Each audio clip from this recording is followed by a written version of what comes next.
TalkSTL.com real spoilers, powered by ReviewSTL.com. Warning, the following film discussion will ruin the ending of any movie you haven't seen. Example, Bruce Willis is dead at the end of The Sixth Sense. See how I ruined it for you? Just like that. Here are a few more. Silent breed is people! I am your father. Get it? TalkSTL.com real spoilers. You've been warned. Broadcasting from a radioactive bunker deep inside the Bracket compound, this is Real Spoilers. I am Tom O'Keefe, and sitting around the table this week, we have Joe Battisi, Dan Graney, Blake Fail, and Kevin Brackett. Joe threw off the rhythm by saying his last name. Everybody was like, are we doing last names? Wow. What does this mean? Next week it's going to be Joseph. Oh, yeah. No. That's the only when I'm in trouble. It'll be initials. It'll be like J, JB. Yeah. Screw me up. So this week on Real Spoilers, we will be tackling Two Guns, the new Mark Wahlberg, Denzel Washington romantic comedy. They fall in love, correct? And there's way more than two guns in it. Yes, the guns are euphemisms for their peni. No, that's not true at all. But before, I guess it could be. They should make that movie too, though. Make that movie. That'd be interesting. I think they did. It was called I think they have a lot of those movies, to be honest. I think someone needs to clear their browser cache. But before we get into that, let's check in with Kevin for a box office report. He has his abacus at the ready. I do, Tom. Thank you. So, the most amazing abacus I've ever seen. The number one. Clean. There we go. Somehow, it wouldn't be a show without me getting stuck following something like that. So, Two Guns is at the top of the box office. It didn't do too bad at all, actually. It pulled in $27 million over the weekend, which I thought it might actually do a little better, but I'm not disappointed with those numbers. It seems like that was the movie to see. Do we know what they paid for that movie? What it cost to make? It was a $61 million budget. Okay, so they're doing okay. They're doing just fine. I mean, what they really have going for them is they're not a big budget special effects RIPD Pacific Rim type movie. I mean, you're talking about the salary mainly goes to these two actors, all the other stuff. It's a well-produced movie, but it's not a huge budget. Right. And so all they have to do, I mean, it's a solid ground rule double for them. If they can get to 100 domestic, which it looks like they'll come pretty close, right? Yeah. Did you just make a sports analogy? What's that? Yeah, I did. Wow. I looked that up. I read that up on somebody used that once, and I put it into the Wikipedia, and I was like, oh, I should incorporate that into my repertoire. Bookmark this, folks. It doesn't happen often. Yeah. So and action movies do well overseas. I'm assuming that those two guys are popular in the international market as well. They love our stars in the foreign. Yep. And number 2 this week was The Wolverine. It did have a 59% drop, which, isn't unreasonable. It's made almost $100 million, though. I mean, but that is a pretty big drop for week 2. Oh, yeah. Especially for a movie like that.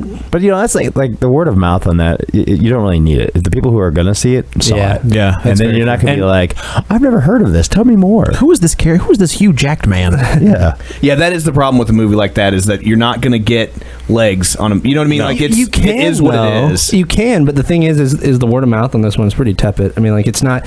No, I've not heard anybody past the screening who went and saw it that really loved the movie. Everyone's been like, it was better than Origins. No, that's the thing we always hear. Oh, better than X-Men 3 and Origins. Yeah, like that's about it. There's no one like, I loved it. They're like, well, it was better than I thought it was going to be. Yeah, that's like better than a punch in the junk. It didn't suck completely. It's small victories with the X-Men franchise at this point. Did any of us see Smurfs 2? I don't think we made it to a screening. Did anybody see Smurfs 1? They screened it on us. I did, actually. Oh. It blew.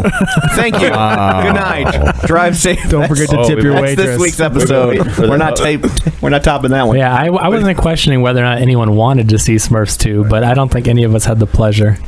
Yeah, they screened it on a Sunday. They screened it 15 minutes after the end of our last show. We were recording when they screened it.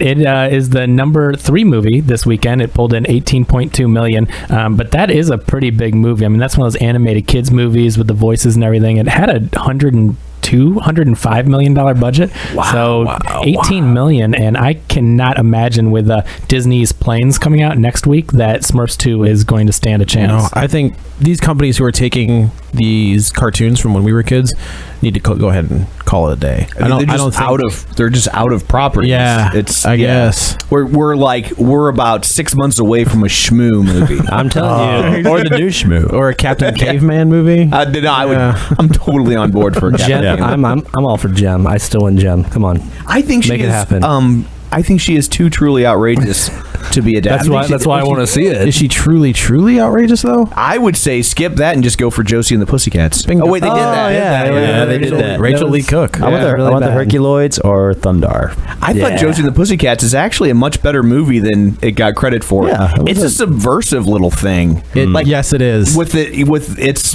like anti-boy band thing, and it's just like there was a lot going on in that movie that they weren't. Yeah. That was below the surface. It was. Yeah, it's definitely worth checking out. Masters of the Universe. That's all I'm gonna say. I don't remember that about Josie and the Pussycats. I don't necessarily mean subversive I didn't like watch it for the dirty. plot. I just mean like it was kind of for this big, huge, slick thing. It was kind of like anti-corporate. It kind of by corporate, right. Like the people that made the movie like snuck this into it, and it was like anti-boy band Backstreet side, and this at their peak. Like it's easy to be that now, but that came out in like what 99, 2000. Does that sound right? It sounds like I think that's about like 98, 99. Yeah. Like so I mean, like not at a time when Hollywood, especially studios. Well, no, it was after She's All That, which was like 99. Was it really? Yeah. So it was like 2000, 2001. I think she was getting kind of a bunch of roles after that. And the number 4 and 5 spots are the real juggernauts. These guys have been hanging on for a while now. The Conjuring, which increased its theater count. Yeah, on week number 4 or 3. It's a rarity in these days. Yeah, you don't, especially when it's already in a ton of theaters. Right, that pulled in $13.6 million. That thing's totaling almost $109 million domestic now on its $20 million budget. So if you haven't seen that, we're guaranteed like 8 more of these. Yeah, yeah. And I'll tell you, I was speaking to someone earlier about it. I have not heard one bad word of mouth about The Conjuring. It's gonna be one of those ones that has a long life on rentals too. I thought it was great. I think if you're a fan of that 70s horror ghost story, The Omen, Amityville, all that stuff, I think you're really going to dig this. They'll be smart to do a quick release of this before Halloween on home video. Oh yeah. Yep, and in the number 5 spot, Despicable Me 2, still hanging in there, $10.3 million. That thing has made $326.6 million domestic. $663 million when you add in foreign box office. It is now officially Universal's most profitable film of all time. That's 100 years that Universal has been around. Really? It's the most profitable film they've ever made. I wonder how much Steve Carell's making on the back end of that movie. They paid $76 million was its production budget. Jeez. Which begs the question, why? Like, why is its budget so cheap when like Turbo was $100 million? What did they do? Because it must be back end deals for the Kristen Wiig's and that Steve Carell. They must all take back end deals because they were predicting it would make money, and it's paying off now. Yeah, because it's not it's not a cheap looking film. No, I think it's beautiful animation. I mean, the colors are bright and it's really well done. And I don't think it cost them much more to make the second one than the first one, because I remember the first one didn't cost all that much to make. $713 million worldwide. I can't believe that. Yeah, so that's more than the Man of Steel. Like that's destroying anything that else is. I think the Man of Steel may have done. Iron Man 3 is the only, I think, bigger movie so far this year.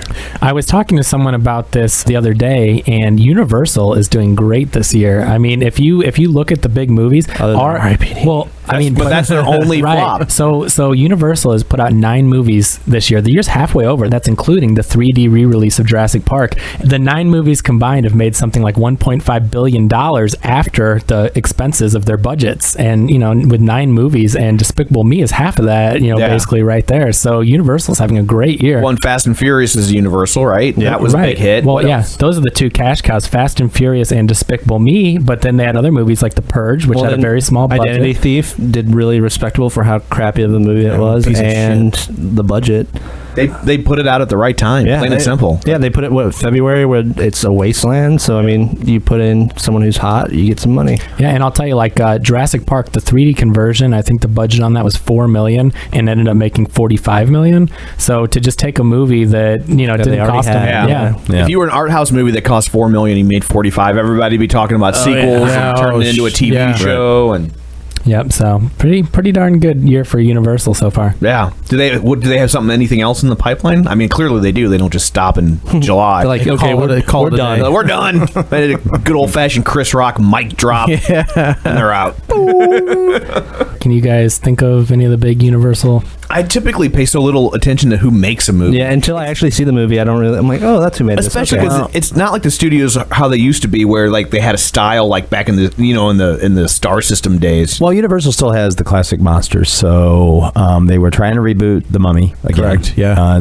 Sounds like that's back to limbo. Were they? Do you know, Dan? Were they trying to reboot that? Is like reboot the Brendan Fraser type version or a monster type version? It's gone back and forth. They've actually tried it twice just over the past few years, and different directors have been attached to it. The problem with it is, like, there was a lot of people love the Brendan Fraser one. It's just different. It's different. It's like a poor man's Raiders of the Lost Ark. My greatest issue is that they call it Mummy, and it really should just be the Egyptian guy. Right. He's not really much of a mummy in the movie. Or he's a big sand mouth. Weird thing. Yeah. But yeah, they've been, that's one. Creature from the Black Lagoon is another one that they've had various directors attached to. The only of the Universal monsters that was not in an Abbott and Costello film. Yeah, that's correct. That's right. He was in the... Although they did do a sketch, Monster Squad. They did do a sketch with him on the Colgate Comedy Hour. Okay, sorry, I just had to throw in my Abbott and Costello trivia. There you go. I think there is a Dracula movie that's in the pipeline for 2014. Okay. I think. Yeah. But like a Universal one, or just somebody's making No, like a Universal Dracula movie. But yeah, you're right. They've got everybody. All that old awesomeness. And they did that. The movie itself was a piece of shit, but the Wolfman movie, was it 2 years ago? Yeah, Joe Johnson did that. Captain America Joe Johnson. Yeah. And the Rocketeer. It was kind of outside of his wheelhouse. That's not his thing. He wasn't the original director. Nope. He got brought on much later, and they're just like, go. Figure it out. Yeah, that was a disaster. Swapping directors. Yeah. Amazing Rick Baker makeup, though. So, I mean, there should be something in development across any of the Universal monsters. Yeah, it looks like for the rest of this year, the last half of the year is not as exciting as the first half. They've got Kick-Ass, which I forgot was Universal. So that'll make money. And then 47 Ronin, that Keanu Reeves movie, which I'm not looking forward to, but that's going to be one of those big, kind of blockbuster type movies. Just based on the trailer, I was kind of like, yeah, okay. I just think it's kind of weird taking like one of Japan's biggest stories and making it about a Westerner. Like, like really? Like, I don't know, Magnificent Seven. I know. Yeah. They literally made it a Western. But that was different because they took it from a Western. But this is still based in Japanese culture. Yeah. And it's like, we need the American to come save us. Like really? Like, you're really gonna? I saw that they have August Osage County coming out. I guess that's Oscar bait. That was a fantastic stage play. Yeah, I saw it when it was at the Fox. Yeah, that was really great. good. That'll be interesting. Hopefully they adapted it well, but yeah, there's a lot of good people in it. I can't remember who's. I just remember seeing the trailer. It looks dark. It's so rare anymore that you see a non-musical play adapted for the big screen. Yeah, you don't see them make that jump very much. Like it used to be a kind of standard big doings. I mean, A Few Good Men is probably the last big one. Yeah, they tried it with. There was a movie that came out called Carnage with Jodie Foster, John C. Reilly, and I forget who else, but it was directed by Roman Polanski. It took place. It took place in New York, but it was all inside of an apartment. Yeah, it was like 2 years ago, so he could film it. Yeah. But it was based on a stage play, so that it made sense that it. I remember it was very stagey, but I liked the movie, but it was very stagey. I never heard anything about it after it was released. Like, it was one of those movies that I saw the trailer. I'm like, wow, that looks really, really intense. And it's Polanski. I'm like, oh, I'm sure I'll be hearing about this come awards time. Never heard a thing. I bet you the play is very intense to see that live, because it was just it was people like that just kept accidentally insulting each other, and it just kept escalating. Right. And it was funny, but it was also very uncomfortable. Or you can't escape it. Yeah. And then you're trapped in that apartment, you can't get out. So I bet you to see that live would be pretty intense. What was it Alone After Dark? Was that the Hitchcock one that's all filmed in the apartment? Not Rear Window, but it's the one with Rope? We're talking about Rope, where they filmed it in 15-minute segments? Alan Arkin is the bad guy. The lead actress is blind, and she kind of like... That's not a Hitchcock movie. It's not? No, I know. It's Audrey Hepburn. Yeah. Alan Arkin is the bad guy. What is that? It's like Wait Until Dark, or... Maybe it is Wait Until Dark because she's got something in her apartment, right? And they're gonna go in after dark and kind of steal it. Yeah, but yeah, that was kind of the same thing where it's filmed in that one apartment. Yeah, kind of shot. Well, anyway, so that's our box office. We got off on a tangent, as we are prone to do. But before we jump into Two Guns, I found this story that I found interesting, and it kind of applies to us. The San Diego Psychology Department did a little study that kind of is about our show. Have you heard this? What do you mean by us? Yeah. About our show. What do you mean us? Are you talking about crackers? Yeah. Oh man. What do you mean you people? I'm talking about. We used our last names at the beginning. I know. Oh, screwed. I'm like, don't worry. Kevin takes all the stuff he doesn't like in post.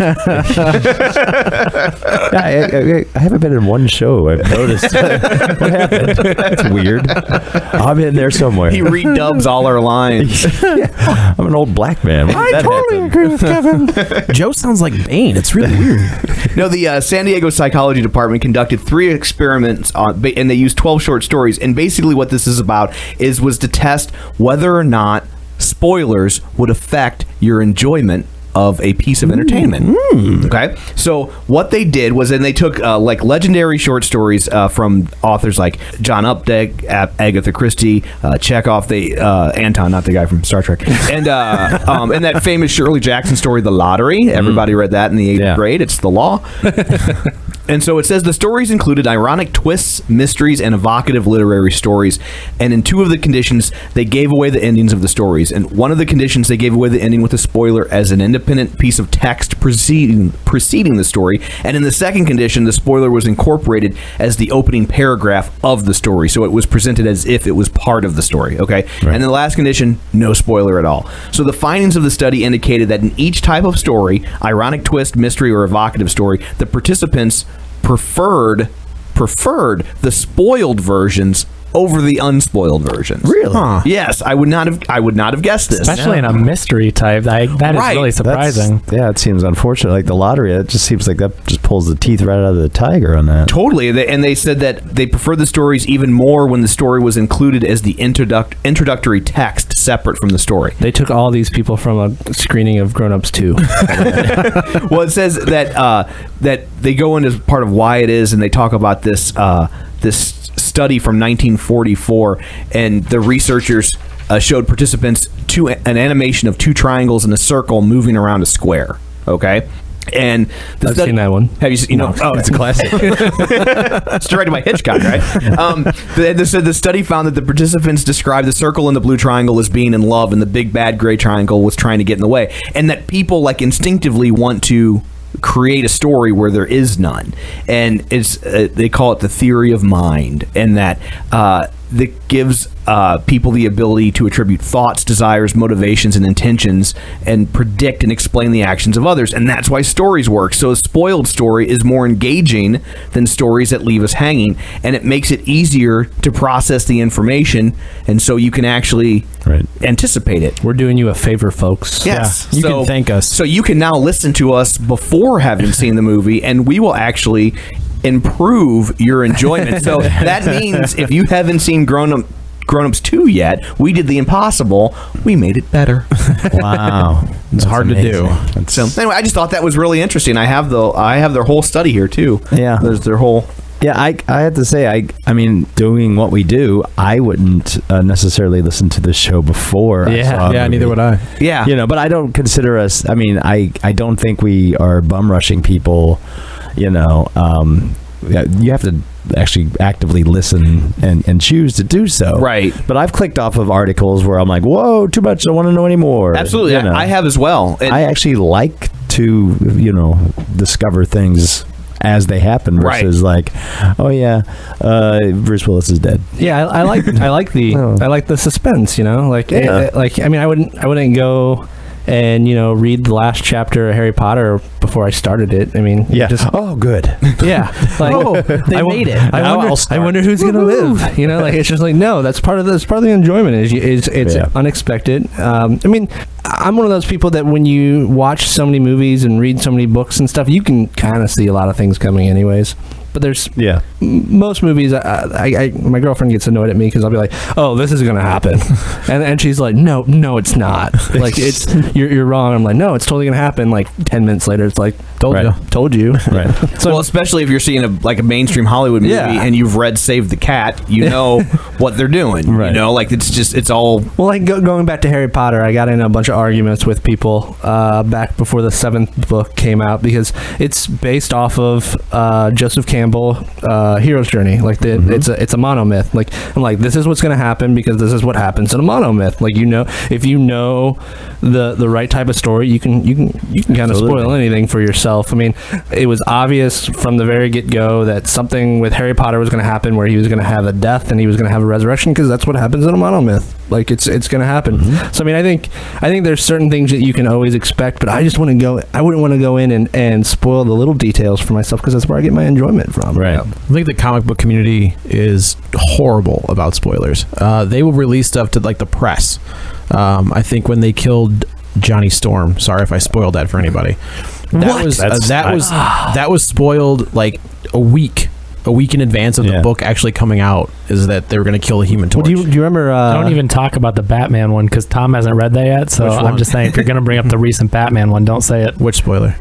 Which Batman spoiler? I can't tell you. It's the one that's happened. And the comic book industry is notorious for that because they're always trying to they want that mainstream press trying to get people the non-weekly reader. It's not even just the comic book industry. I remember when Star Wars, they started their New Jedi Order book series. What was that? Probably almost 15 years ago, and they killed off Chewbacca. Yeah. And I remember like a month before the book even came out, USA Today had a whole thing about, Chewbacca's dead. Right. I'm like, well, thanks for spoiling the book, assholes. DC isn't as bad. It's Marvel. They spoiled the death of Peter Parker. They spoiled all Captain America, Johnny Storm, and it actually the big thing they just did is there was a big disagreement about who owned the rights to a certain character. There's something happened in the legal battle. Marvel got the rights to said character, and then immediately was spoiled that this character is going to show up at the end of a book. Let's be honest, though. With comic books, does it really matter? Because most of the time, if someone dies, they're coming back. Except for Uncle Ben. Uncle Ben's the only one that's never come back. But anybody who's actually... They used to say that about Gwen Stacy. I mean, and she's still dead. And Bucky's not dead. Is Peter Parker back yet? No. He'll come back. They're running... They said the story was going to go for about 12 issues, and they were going to bring him back. They've solicited up to 25 now. I mean, I'm assuming when Amazing Spider-Man 2 comes out... Comic books, you associate a certain character. Bruce Wayne will always be Batman. You'll have runs where he's not Batman because they want to switch it up for a little while. But Bruce Wayne is Batman. The good thing about comic books is you can stretch it over 100 years, and no one's going to really, because of the serial nature of it, they're not going to care if how is he alive in 1980 and 28 and now it's 2013 and he's only 31. You love these properties for the characters, and so when you get rid of that, that's a huge part of the enjoyment that you're taking away. I think I did say to Dan Slott, I tweeted at him and I was like, look, I love what you guys are doing. Please bring back Peter Parker. Yeah. I'm not asking for much. Just bring back Octavius. Come on. It's interesting. It's all right. We'll see where it goes. Well, okay, let's delve into Two Guns. Yep. Shall we? Are we ready to do some spoiling? Two Guns tells the story of a pair of mismatched thieves played by Mark Wahlberg and Denzel Washington, and they accidentally steal a bunch of drug money, and now they're on the run. So I guess let's make our run around the table and just see what people thought. We'll go backwards this time. Kevin? Thank you. I was honestly surprised by how fun the movie was. I went into it with pretty low expectations. I mean, I never really count things out before I see them completely, but I didn't expect much from this one. And what it ended up being was a really fun buddy cop type of movie.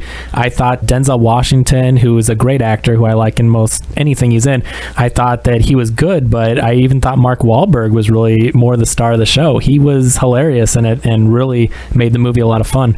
Good time, good summer movie. Yeah, I was kind of in the same boat as Kevin. This is one I probably would have skipped had I not known we were going to do a podcast on it. Right. It didn't look good to me. I was like, I don't see the chemistry of Mark Wahlberg and Denzel Washington working. It doesn't seem like a good pair to me. But it ended up being awesome. I thought they had really great chemistry. It was very unexpected. I liked that it didn't shy away from the violence. It was what it was. It's not an overly complicated plot. I do wish they would have kept out of the trailers and everything that they're undercover intelligence. Yeah, and I agree. DEA. That was one of my big complaints was that, and I get for the premise of the film, giving away that maybe one of them was a cop, but I think both, giving away that both, I think was because they play it like it's a big reveal on the movie, and everyone's like, and it should come across like a big reveal, but instead everyone's like, yeah, we know, get on with it. Yeah, you know? like we're good. We saw this already. Yeah, but I mean, yeah, it's solid. I do think that's probably one of Mark Wahlberg's better performances as an action star because he mixes. It seems like it's either Mark Wahlberg where he tries to be the comedian or Mark Wahlberg where he tries to be the action star, and he kind of merges the two, and it works really well. Yeah, I actually enjoyed it too, and it was one that I was kind of like, I'll see it sometime. Yeah, it does. It almost, like, not backing away from the violence and the chemistry, does harken back a little bit more towards the heyday of the '80s buddy comedies. Oh yeah. You know, even 48 hours. 48 hours, and even like Billy Crystal and Gregory Hines were able to pull it off. Yeah, it's a good movie. You know, they actually did it with Running Scared, and nobody would have put those guys together. But there were so many of those. That was such a big genre at the time that they were just throwing anybody together. Jay Leno and Pat Morita had one. Like, that's a real thing. Wait a minute. What movie was that? It was, what was it called? But Jay Leno and Pat Morita had Mr. Miyagi? Had a buddy cop movie. I'm totally blanking on the name of it. Like, type it into the Googles. It'll come up. I don't even picture Jay Leno as an actor. Like, he was supposed to be the rough and tumble cop too. Like, he was the cop that wasn't by the book. Yeah. He couldn't hold him back. If you have a massive chin like that, you can play a tough cop. Is it called Collision Course from 1989? Yeah. Did you know that Pat Morita was younger than Ralph Macchio is today when he filmed The Karate Kid? Wow. Yeah, that's how old that movie is now. Jeez. And if you've seen Ralph Macchio aged a lot better than Pat Morita. Yeah. Pat Morita had a bit of a head start. Yeah, a little bit. But I mean, this kind of felt like one of the first two Lethal Weapons. Yeah. You know, they had great chemistry. There was a lot of comedy.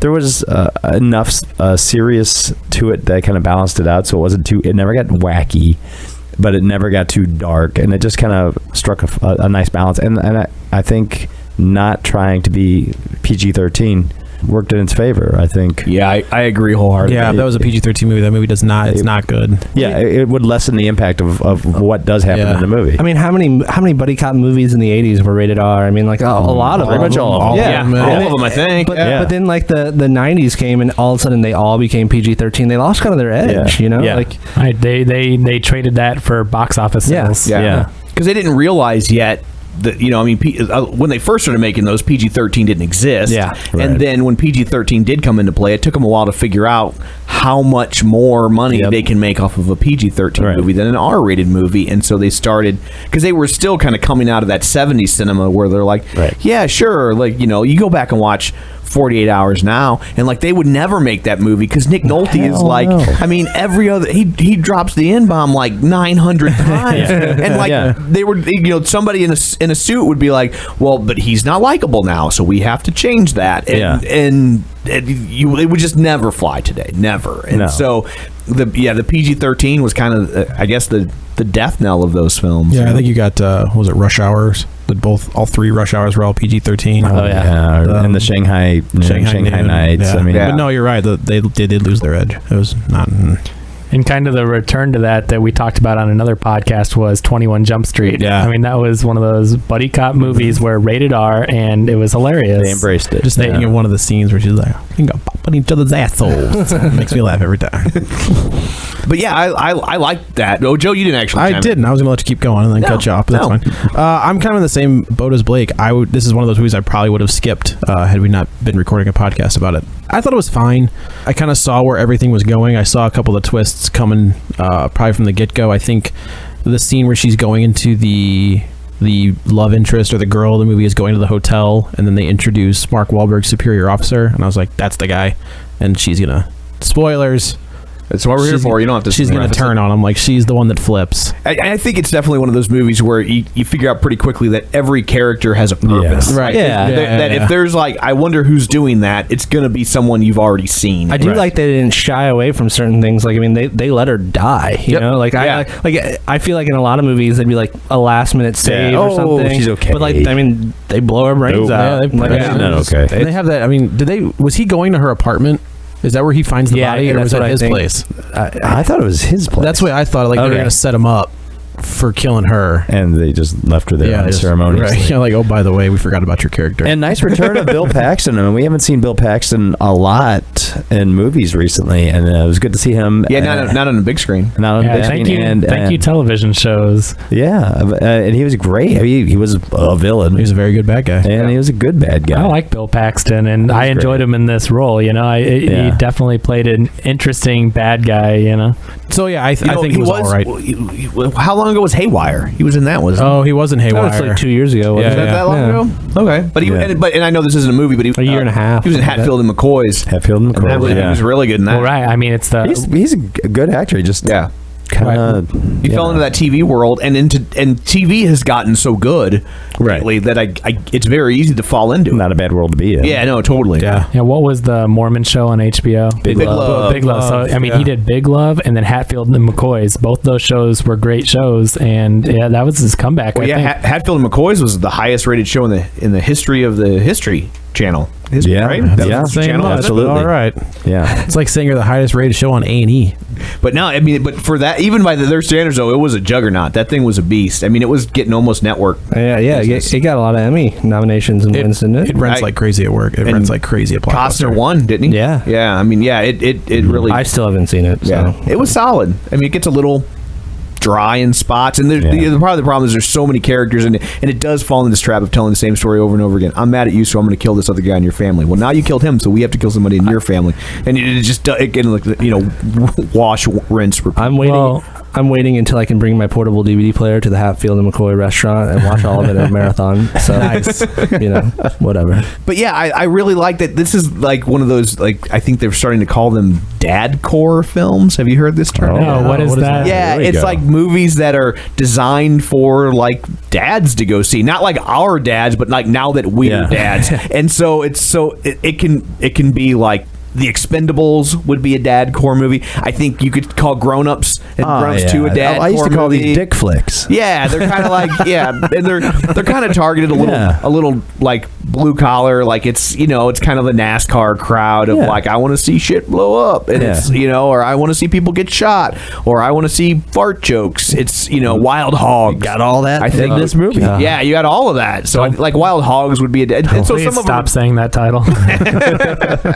And you get a sexy lady as well. Yeah, and you even get it gratuitous boobs. There was. Yes, you do. They're like, since it's an R, we might as well throw it. They were lovely. Yeah. They served no purpose either. They was just like, here's some tits. Yeah. It was just like, you're welcome, America. yeah, it was like after an explosion or something. It's like, what? Okay. They're just kind of hanging out and laying in bed, like, oh, by the way, here's a chick in her underwear. We're pretty sure by now Denzel Washington has this written as a clause in every contract. No, seriously. Flight. He had a hot Hispanic chick in his bed. Training Day. There was like two others that we were thinking of that he's done too. It's got probably to be American Gangster. I don't remember, but probably. No, I don't.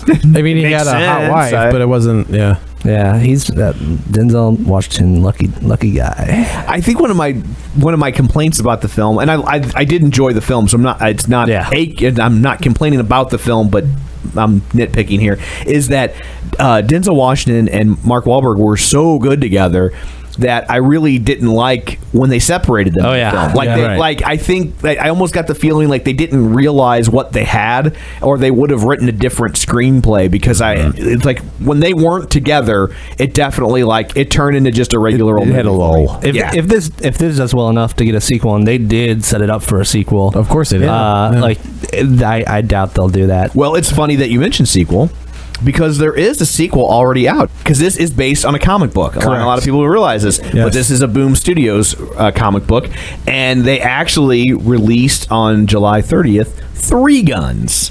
So, in the third gun is a female. See what they did there? Yeah. I bet we see her tits. They bring that girl back. Depends on we didn't really kill her. Depends on who they cast, I guess. But it says this time Bobby is in hiding but blackmailed into ripping off a Russian arms dealer, and in the process he discovers Marcus is working for the Russian and has been hired in turn to rip off the people who hired Bobby. Got all that? And what's so funny is welcome to Boom Studios. It's like none of this stuff matters. Like, I just want to see him shoot people and crack jokes. Like, that's like can barely tell you anything about the story already. I know it was like drug dealers and they were in a Mexican border town. No, I mentioned that in my review. It's one of those movies that you're going to remember the performances and like the chemistry between the actors. You're not going to remember the story. No. It's because that's not the draw.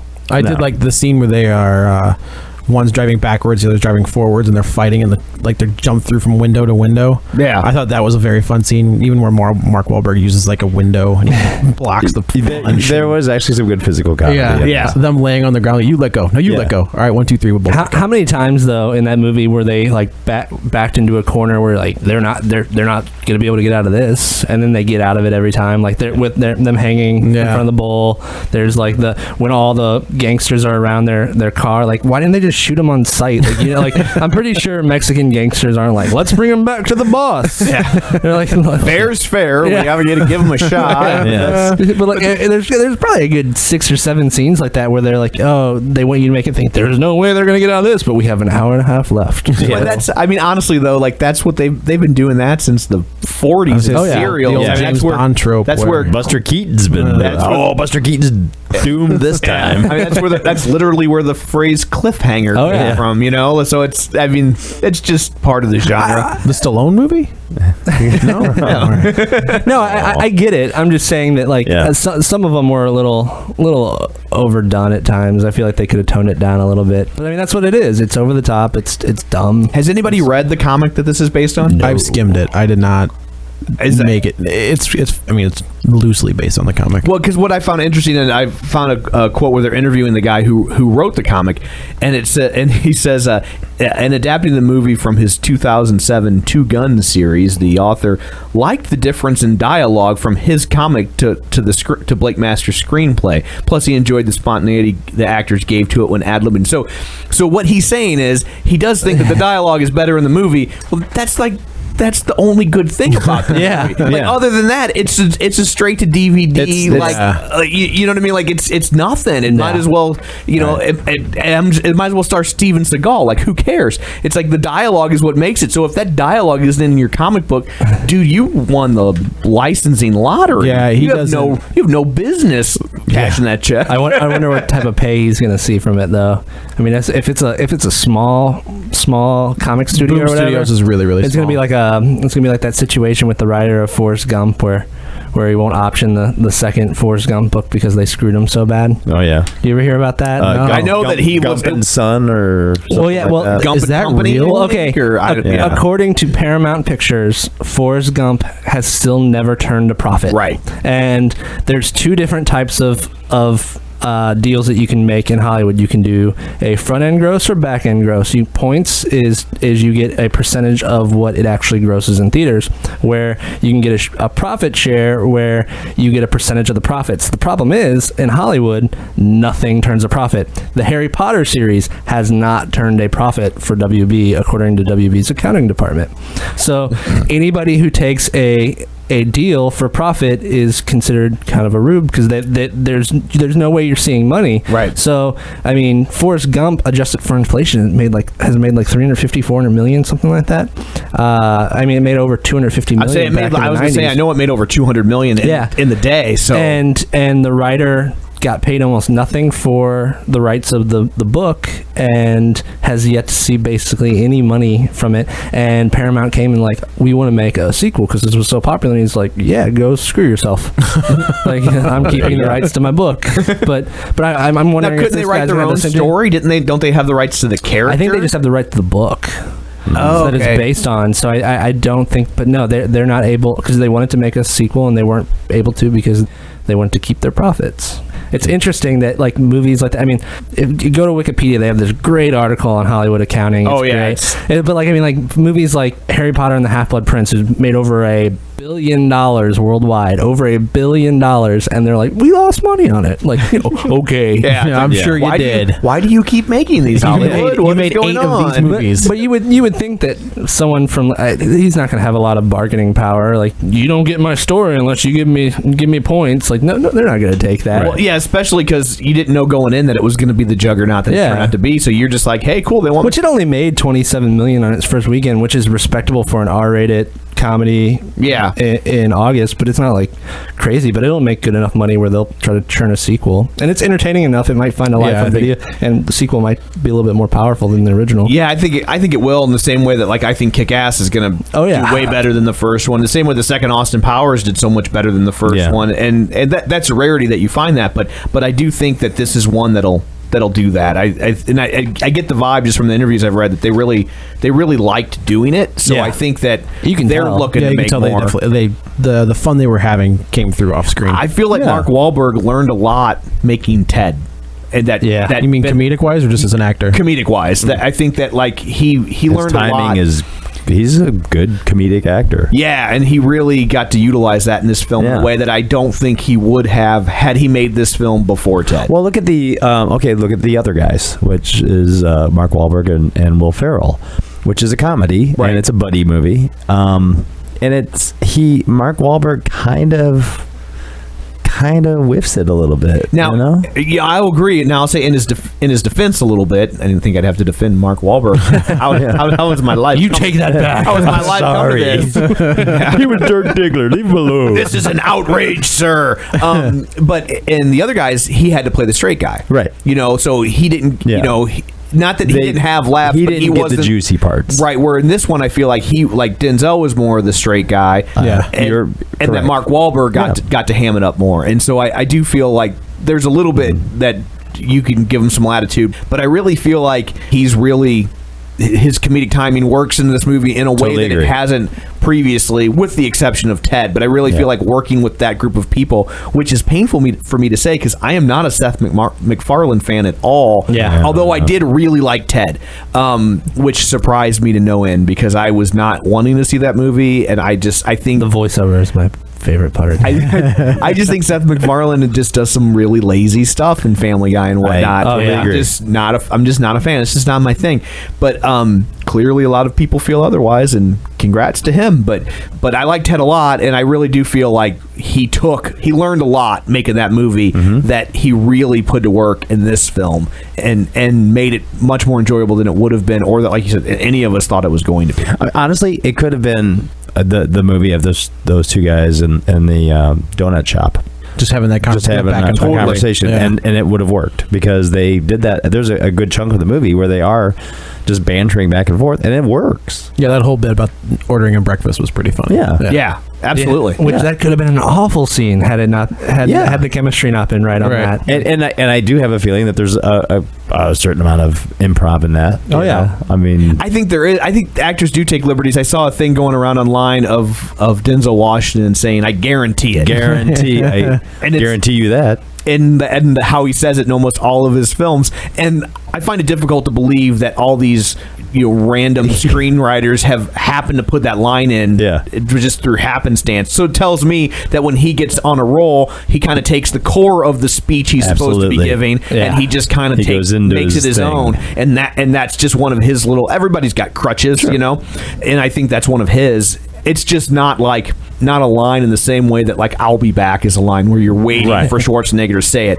or after that clip, maybe it will become one. Well, I mean, I don't think. I was never really aware of it, but it is sort of a signature move. Right. But now having seen that, it's like, wow. Yeah, until I actually do that a lot. There was like 15 or 20 of them. There's a lot. Going back a long way. A long way. Like I don't know how he snuck it into Glory. No. But yeah, so it's like I agree wholeheartedly that is an example of like those actors made that, and that director just let the camera roll and took out some good stuff. What else has that guy done? The director. Oh, I looked it up. He did Contraband. With Mark Wahlberg. Yes. He's an Icelandic director. Yeah. So he's done a few movies in Iceland, and there was a few other ones. There was another like relatively recent one. Yeah. Contraband reunited him with Mark Wahlberg though. But yeah, there was one in between Contraband and fairly well known. It seemed like it seems like it was a misfire. Like it was something of a high profile film that. But I'm never really. Kevin should be on this since he's got the computer. Yes, you have there. I did like that. This is actually a movie that had a Mexican standoff. In Mexico. Yes, yeah. So, wow. Because we haven't seen one for a while. Yeah. And I think they were also smart in that they had a really solid supporting cast. You said Mexican. It made me think of Edward James Olmos, who was in the film. And then you get Fred Ward. And I just think that's right, Fred Ward. They had I love Fred Ward as a character actor. I think he's the highlight of, one of the highlights of Tremors. I love Tremors. Yeah. And I actually do enjoy Remo Williams. The adventure begins and ends all in one spot. Yeah. And he was Gus Grissom in That's The Right Stuff. And he was fantastic. Yeah. He's just one of those another underutilized guys. So it was kind of cool to see him and Paxton. But they had a deep bench. Even going into some really kind of fourth tier characters, they went ahead and put. I mean, not that Fred Ward cost anybody a lot of money. No, but he's in it for 30 seconds. But they got a guy that could own it when he needed to do it. He could do it. You know what I mean? And they don't always in a movie like this. They started to kind of chintz out towards the end, and they didn't do that. And so that was. I think that also elevates it to where when the big names are off the screen or no longer together, they're interacting with people who are solid. If Bill Paxton had been somebody else, we'd have been looking at their watches. Let's just say Rob Schneider. Let's say Rob Schneider. Just totally different movie. Let's cast against Tiger. Let's recast this entire movie with the Grown Ups 2 cast. I need you to steal this money. You can do it. So, did you find what else he directed, Kevin? Yeah, I got the list up right here. I don't know if you see anything that really pops out. I think it's the Deep. That's the movie I was thinking of that they thought was going to be bigger than it was, and was kind of a bit of a misfire. How do you pronounce this guy's name? How do you think you pronounce it, sir? Sir, I would, as far as that's going, I would go with Baltazar, and that's the easy part. Cormaker.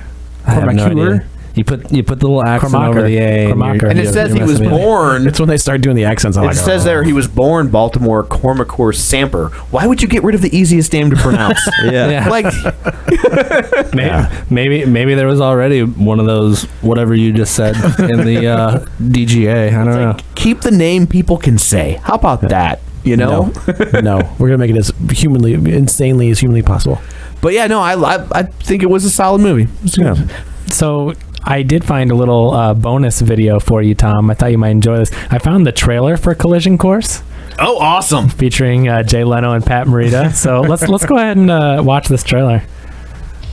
What do you get when a Japanese special agent comes to Detroit? I talk some Japanese. Toyota. Mitsubishi. That sounds amazing. To team up with a wisecracking city cop. Yeah, I don't think we need quite as much firepower, fellas. Let the people through, will you? Hot on the trail of murder and corruption. I actually don't need to see it. I could just, all I gotta do is hear it.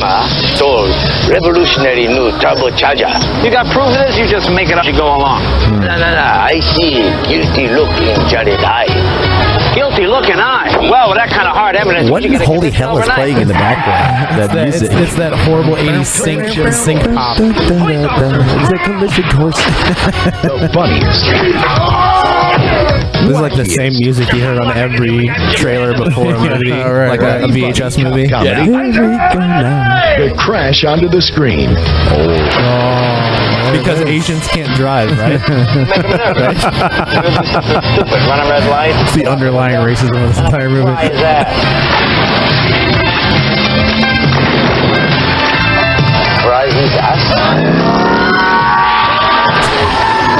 More bad Asian driving. Amazing. Yeah, well, you're in America now, pal. Starring Jay Leno as Chief Wiggum. All right, boys. Make them away, Two boys. lawmen as different as hot dogs and sushi. Oh my God. Well, there it is. So there you have it. Crazy.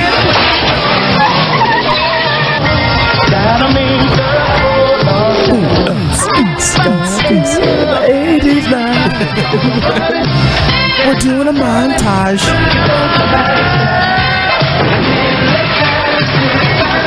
Collision Course. Oh man, how film made it out of the 80s, I'll never understand. Holy shit! You also got Back to the Future. That's true. Yeah. That's true. So yeah, you got a lot of good stuff in the 80s. Yeah. too. There'll be plenty of things that come from this era where people are like, really? That no, like that got made. Like we tend to try to gloss over that stuff as people want to remember the good stuff of culture, not the stuff like that. That's fun for It's like psychic readings. Yeah. People remember the hits. hits, not the misses. Yeah, exactly. You know? You're gonna die. What? What? That's all I got. Let's go back. Can we do that? Eventually, you will be right. Yeah. But yeah, I mean, it's because you even look back to like the late '90s, you still have weird stuff like the Mod Squad, Stop or My Mom Will Shoot. Yeah, There was a lot of like Avengers, not the TV yeah, show no. Avengers, Yeah. Oh, God. where you're just like that's Ray right. Fiennes, Yeah, Uma and Ray Fiennes and Sean Connery, and at the end of his career, right after League of Extraordinary Gentlemen. Well, that was the ended bullet. it. That was the bullet. But this was the gun. This is putting one in the chamber. Well, he only took that because he had turned down. He turned down Harry Potter and he turned down Lord of the Rings. And so when they brought him this, he's like, "Man, I just turned down these two huge franchises. Yeah. I look like an idiot." Yeah. And this one had a good pedigree, so he's like, "Oh, that sounds and it's it's an interesting concept. It's a good comic book. It's wonderful but comic it's book. not a good movie." Yeah, it's one of my favorites. No, League or the Avengers both were just Yeah. and I wanted to like the Avengers. I love the TV show. Yeah. And it just was like It's a comic. It's sort of like the remake of The Saint with Val Kilmer, which isn't a terrible movie. It's just kind of lost. I remember recording that one off of HBO, and I was really disappointed. Is that when I Elizabeth watched it. Shue? Yeah, I love Elizabeth she's Shue. a nuclear Something or other. They brought the Avengers back as a comic, either for Boom or Dynamite, and they can't call it the Avengers. They have to call it Mr. and Mrs. Peel. I really want someone to tell me to bring over my copy of Guess the that makes Avengers. sense. I was gonna say, that bad cheesy music reminded me of the Video Recovery I was gonna tell you guys about. But let's just segue into that. You're okay, chomping at the bit. here, Get into your it's funny you should ask.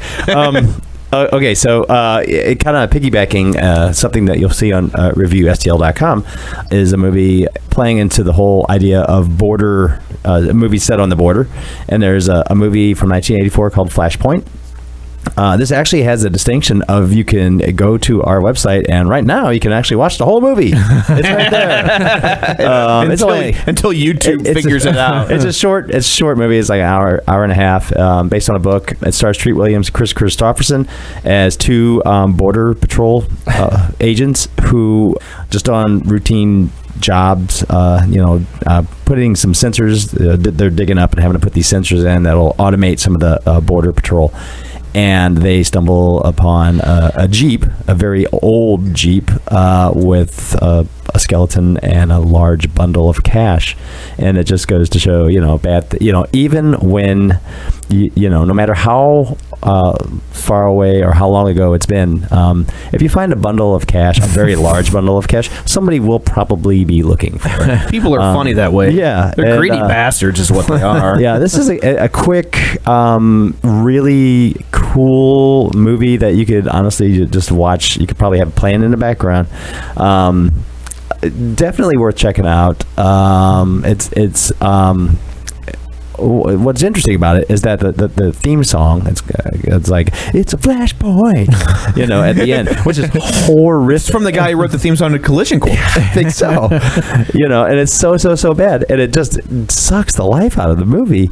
Well, apparently it was supposed to be Sympathy for the Devil, so they couldn't afford that, which they couldn't afford. So but they were actually working on the rights to that, and then somebody just like wrote the theme song in the studio, but they stuck it on. You know what's weird though? When you say they couldn't afford the rights to Sympathy for the Devil, Moonlighting afforded the rights to Sympathy for the Devil. Well, they used that on an episode. Yeah. I remember that episode aired when I was 13, right. and I was an odd 13-year-old, admittedly. But even at 13, I was like, how the hell did they afford the rights to Sympathy for the Devil? Like, how did that happen? Yeah. Well, I mean, and this movie's worth checking out, and I actually don't want to spoil it. I kind of already spoiled it for Tom, but it is like I said, it's only like an hour and 20 minutes, hour and a half. It's super short. It's also got Kurtwood Smith, who's great character actor. He was the dad on the 70s show, but he was also amazing as Clarence Boddicker in RoboCop. Yep. And it's got Miguel Ferrer, who was also in RoboCop, who's Jose Ferrer's son, but he's a super tiny part in it. And Jean Smart from Designing Women. Quite a bit younger. In like every movie of the past. She's in so many different things. Was she in Homeward Bound? Wasn't she the gal who owned the ranch in Homeward Bound? Like ranch or veterinarian where the dogs couldn't keep those dogs and the cat locked up. Got away. So if you want to give yourself a little bit of a a hour and a half break and want to see something, on the border, do it at work. We suggest it. Yeah. It's like you're gonna be doing anything anyway. Yeah. Use their bandwidth. Yeah, seriously. Unfortunately, it's pan and scan. It's not letterbox, but I don't even know. It's not on Blu-ray currently. Shockingly. I think the DVDs are hard to find, but and it was also the very first movie to be produced by Home Box Office or HBO. How about that? That's a little interesting piece of trivia. Yeah. Thank you, Dan. So check it out. It's awesome. cool. So do we know what we're doing next week? Kevin always knows. I never do. Elysium. That's the big one. That's right. That should be fun. I'm glad. I think that's the first time I've heard it said out loud. I keep looking at it. I'm like, I'm not sure how to say that. Maybe somebody will say it at me, and then I'll know what I'm talking about. Then I will know. What do you guys think about that one? Are you looking forward to it? I know nothing about it. I think it looks brilliant. I won't be here. Neil Blomkamp. Yeah. I mean, after District 9, I was like, I'm stoked. I'm so excited for that movie. I think it's the last hurrah for the summer. And I think it's probably summer's last chance at of being a really cool movie, a heavy sci-fi movie, and also just a good movie. I think Kick-Ass will do big numbers. Yeah, I do too. I think that it's got a narrow audience. Yeah, I think it's going to do well, but I don't think 50-60 million. I can see it maybe hitting 80 because the first one definitely got a second wind on video, and then dropping right off. Yeah, much like the Wolverine. I mean, I think it's going to be like everybody's going to see it's going to see it. Yeah, it'll be like that, but on a much smaller scale. And I think Elysium, unless it just blows, is going to probably stick around based on word of mouth. I think. I mean, District 9 had a big enough run where it can. I think it'll do similar numbers to District 9. District 9 did what, 150 million? Yeah, I caught District 9 stars. way late. Like I came into that. Yeah, and this one has Matt Damon in it. So and Jodie Foster. I mean, this is less of a word of mouth movie. District 9 was a huge word of mouth movie. I mean, everybody's like, oh, if you haven't seen it, check it out. I think the timing for it too is kind of interesting, where it's obviously the 99% against the 1%. Right. Yeah. So I wonder what that means. I don't know. So anyway, that's observation. That's what we'll be talking about next week. Thanks for tuning in, and we'll check in. We'll see where you can find us on the internet. So again, we'll go backwards. Kevin, sure. I'm Kevin Brackett. You can find me at Kevin R. Brackett on Twitter, and of course, ReviewSTL.com. I'm Blake Fail. You can also find me at ReviewSTL, and my Twitter name is Epic Fail, FEHL. Dan Grady lurking around ReviewSTL.com and also at BallroomBlitzkriegBop.com. I'm Joe Batista. You can find me also on Review STL. You can find me on Twitter at Joey Butts, BUTTS 21. And I am Tom O'Keefe, also on ReviewSTL.com, and you can follow me on Twitter at Roger Kubert. Until next week, this is Real Spoilers, and Michael killed Fredo.